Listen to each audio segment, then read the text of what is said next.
விஜயும் நிவினும் வந்து நேராக வந்து எப்படியாவது கண்டுபிடிக்கணும், அந்த ராகவை விடவே கூடாது அப்படின்னு சொல்லிட்டு தொடர்ந்து வந்து போயிட்டே இருக்காங்க. கரெக்டாக ராகவோட கார் வந்து தெரியுது. அதை பார்த்துட்டு கண்டிப்பாக அது ராகவோட கார் தான், ஆமாம் மடக்கி பிடிக்கணும் அப்படின்னு சொல்லிட்டு போயிட்டு முன்னாடி நிறுத்தி வந்து ராகவ் வந்து உள்ளே இருக்கார். ரொம்ப பயந்து போகிறாரு. ஓட வந்து முயற்சி பண்ணுறாரு. உடனே வந்து என்ன பண்ணுறாரு, நிவின் வந்து அவரை சட்டையை பிடிச்சி இழுக்கிறாரு. அடுத்து வந்து வெளியே கொண்டு வந்துடுறாங்க ராகவை. அடுத்து நிவின் என்ன பண்ணுறாரு, சட்டையை கழட்டி வந்து அப்படியே வந்து பின்னாடி பக்கம் வந்து அவரோட கையை கட்டுங்க நிவின் அப்படின்னு சொல்லி சொன்னோன்னே விஜய் உடனே கட்டிடுறாரு.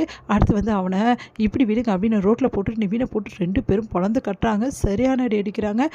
இதனால் ராகவ் அப்படியே வந்து செமையாக டென்ஷனாக, எவ்வளோ தைரியமாக இருந்தால் எங்கள் வீட்டை இந்த மாதிரி ஒரு வழிக்கு பண்ணுவீங்க, உங்களுக்கு அவ்வளோ தைரியமாடா, அப்பா எங்கே இருக்கா மாதிரி எதுவும் சொல்கிறான் அப்படின்னு சொல்லி சொன்னோன்னே உடனே ராகவ் வந்து நான் சொல்ல மாட்டேன் அப்படின்னு. ஓ சொல்ல மாட்டியா, ரோட்டில் போட்டு ஒன்று அடிச்சு கூட நீ சொல்ல மாட்டியா, இருடா அப்படின்னு சொல்லிட்டு அப்படியே அடிக்க போகிறாங்க. உடனே அங்கே இருக்க பொதுமக்கள் எல்லாரும் என்னப்பா நீங்கள் இப்படி அடிச்சுட்டு இருக்கீங்க அப்படின்னோடனே, இவன் போலீஸ் தேடப்படுற ரவுடிங்க, பின்ன அடிக்காமல் என்ன பண்ண முடியும், இவனை அடிச்சு தானேங்க போலீஸில் ஒப்படைக்கணும், கரெக்டுப்பா நாங்களும் அடிக்கிறோம்ப்பா அப்படின்ற மாதிரி சொல்கிறாங்க. பார்த்தல ஒன்று அடிக்கிறதுக்கு எல்லாம் ரெடியாக இருக்காங்க, மரியாதையே சொல்லிவிடு, அப்படி இல்லைன்னா போலீஸ்கிட்ட அடி வாங்குறதோட எங்ககிட்ட அடி வாங்கி நீ ஒரு வழி ஆகிடுவேன் அப்படின்னு சொல்லிட்டு செம்ம அடி அடிக்கிறாங்க.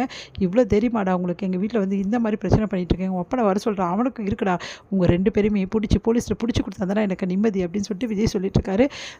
சரி உன் அப்பாவுக்கு ஃபோன் பண்ணுறான் அப்படின்னு சொல்லிட்டு நிவின் வந்து சொல்கிறாரு.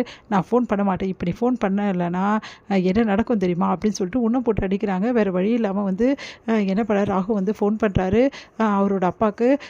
இதுதான் என் அப்பாவோட ஃபோன் அப்படின்னோடனே, உங்களோட பையன் ராகு வந்து எங்கள் இடத்துல தான் இருக்கான், எங்கள் கிட்ட தான் இருக்கான், உன் பையன் உனக்கு வந்து இந்த உலகத்தை விட்டு போகக்கூடாது அப்படின்னா மரியாதை வந்து சேரு அப்படின்னு சொல்லிட்டு ஃபோனை வச்சுறாங்க. இங்கே அதிர்ச்சி அடைகிறாரு வந்து பசுபதி செம்ம டென்ஷன் ஆகிறாரு. உன் அப்பா வருவானாடா, உன் மேலே வந்து பாசம் இருக்குல்ல, ஒன்றா போகல அப்படின்னோடனே அப்படியே பார்த்து முறைக்கிறாராகவும். கண்டிப்பாக வருவான், முக்கியமான விஷயம் அவன் யார் கூட வரக்கூடாது, ரவுடிஸ்லாம் கூட்டிகிட்டு வந்தால் பெரிய பிரச்சனை ஆகிடும், நான் உங்களை கூட்டிகிட்டு இங்கேருந்து போயிடுவோம், அதனால் ரவுடிஸ்லாம் இல்லாமல் வர சொன்னியா இல்லையா அப்படின்னோடனே தனியாக தான் வருவார் அப்படின்றான்.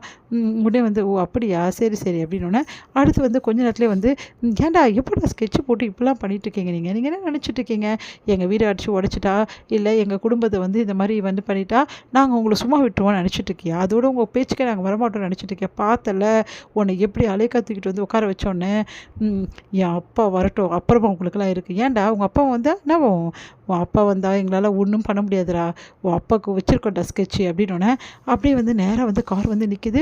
அதை பார்த்து அப்படியே பார்க்குறாங்க. பார்த்தா வந்து அதில் கெத்தாக வந்து இறங்கி வராரு பசுபதி பார்த்துட்டு வந்து அப்பா அப்படின்னோடனே, டேய் எவ்வளோ தைரியமாக தான் என் பிள்ளை இவ்வளோ கஷ்டப்படுத்துவீங்கடா, உங்களை சும்மா விட மாட்டேன் சொல்லிட்டு அடிக்க வராரு. உடனே பசுபதி பிடிச்சி நிறுத்துறாரு நம்ம விஜய். நிவின் இந்த பசுபதியை நான் இங்கேயே பிடிச்சிருக்கேன், அந்த பசுபதி எதிரவே அவங்க பிள்ளையை போட்டு அடிங்க அப்படின்னோட பட்டு நிவின் பயங்கரமாக அடிக்கிறாரு. உடனே பசுபதி டேய் விடுங்கடான்னு கத்துற, விட மாட்டேன்டா, எவ்வளோ தைரியமாக தான் எங்கள் வீட்டு பொம்பளைங்களை இந்த கதி ஆக்கிறீங்க, பாவண்டா எவ்வளோ கஷ்டப்பட்டாங்க தெரியுமா, ஏன்டா அவங்களுக்கெல்லாம் என்னடா பாவம் பண்ணாங்க, அவங்களாம் இந்த மாதிரி வேலை பண்ணி வச்சுருக்கீங்க, கங்கா என்னடா பாவம் பண்ணா, பாவண்டா 8 மாதத்துலேயே குழந்தைய பெற்றுக்கணும்னு அவனு அவசியமாடா, ஒவ்வொரு குழந்தையும் இந்த பூமிக்கு வரதுக்கு 10 மாதம் டைம் இருக்குடா, அதுக்குள்ளேயுமே கங்காவுக்கு இவ்வளோ பெரிய வழியை கொடுத்துருக்கீங்களடா, உங்களெல்லாம் சும்மாவே விடக்கூடாதுடா அப்படின்னு சொல்லிட்டு செமையாக அடிக்கிறாரு. பசுபதி வந்து எடுத்து வாங்குறாரு. உடனே பசுபதி வந்து டே அப்படி சொல்லிட்டு அப்படியே வந்து எகிற பார்க்குறாரு. நீ எகிர்னியனா உன் பையனுக்கு ஒரு அடியோ அதிகமாக விடும், என்ன நிவீன் அப்படி ஆமாம் அப்படி சொன்ன, டே நிவீன் உன்னை சும்மா விட மாட்டேன்டா, நீ என்ன விட்டாலும் சரி விடனாலும் சரி நீ செஞ்ச பாவத்துக்கு தானே அனுபவிச்சு ஆகணும் அப்படின்றார் நிவீன். டேய் என் பிள்ளைய விடுங்கடான்னு கத்திட்டு இருக்காரு.